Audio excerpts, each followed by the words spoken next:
నంగనూరు మండల కేంద్రంలో మన సీఎం రేవంత్ రెడ్డి గారు 2 లక్షల రుణమాఫీని ఏకకాలంలో చేసే దిశగా ఈరోజు కార్యక్రమానికి శ్రీకారం చుట్టడం జరిగింది.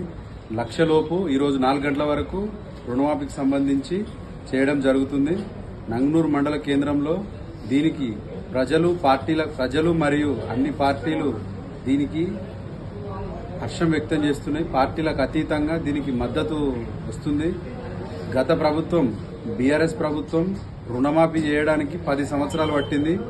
కానీ మన ప్రభుత్వం ప్రజా ప్రభుత్వం ఇచ్చిన మాటకు అనుగుణంగా ఆగస్టు 15 డెడ్ లైన్ పెట్టి ఆ రోజు వరకు రుణమాఫీ ఖచ్చితంగా మేము చేస్తాము. హరీష్ రావు యొక్క సవాల్ని స్వీకరించి దానికంటే 15 రోజుల ముందే చేయడం అనేది చాలా ఇది ఒక విజయోత్సవ సందర్భం. దీనికి హరీష్ రావు ఇప్పటికైనా సిగ్గు తెచ్చుకొని మాట తప్పే విధంగా కాకుండా మాట మీద నిలబడి మళ్ళీ నేను అట్లనలే ఇట్లనలే అనే రకంగా కాకుండా మాట మీద నిలబడి మీరు రాజీనామాను అందజేయాలని, స్పీకర్ గారికి మీరు రాజీనామాను అందజేయాలని ఈ నంగనూరు మండల్ కాంగ్రెస్ ఉపాధ్యక్షునిగా డిమాండ్ చేస్తున్నాం. ఈరోజు ప్రజలందరూ చాలా సంతోషంగా ఉన్నారు.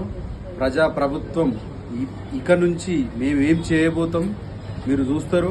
బీఆర్ఎస్ యొక్క అక్రమాలకు అన్నిటికీ స్వస్తి పలికే రోజొచ్చింది. Thank you.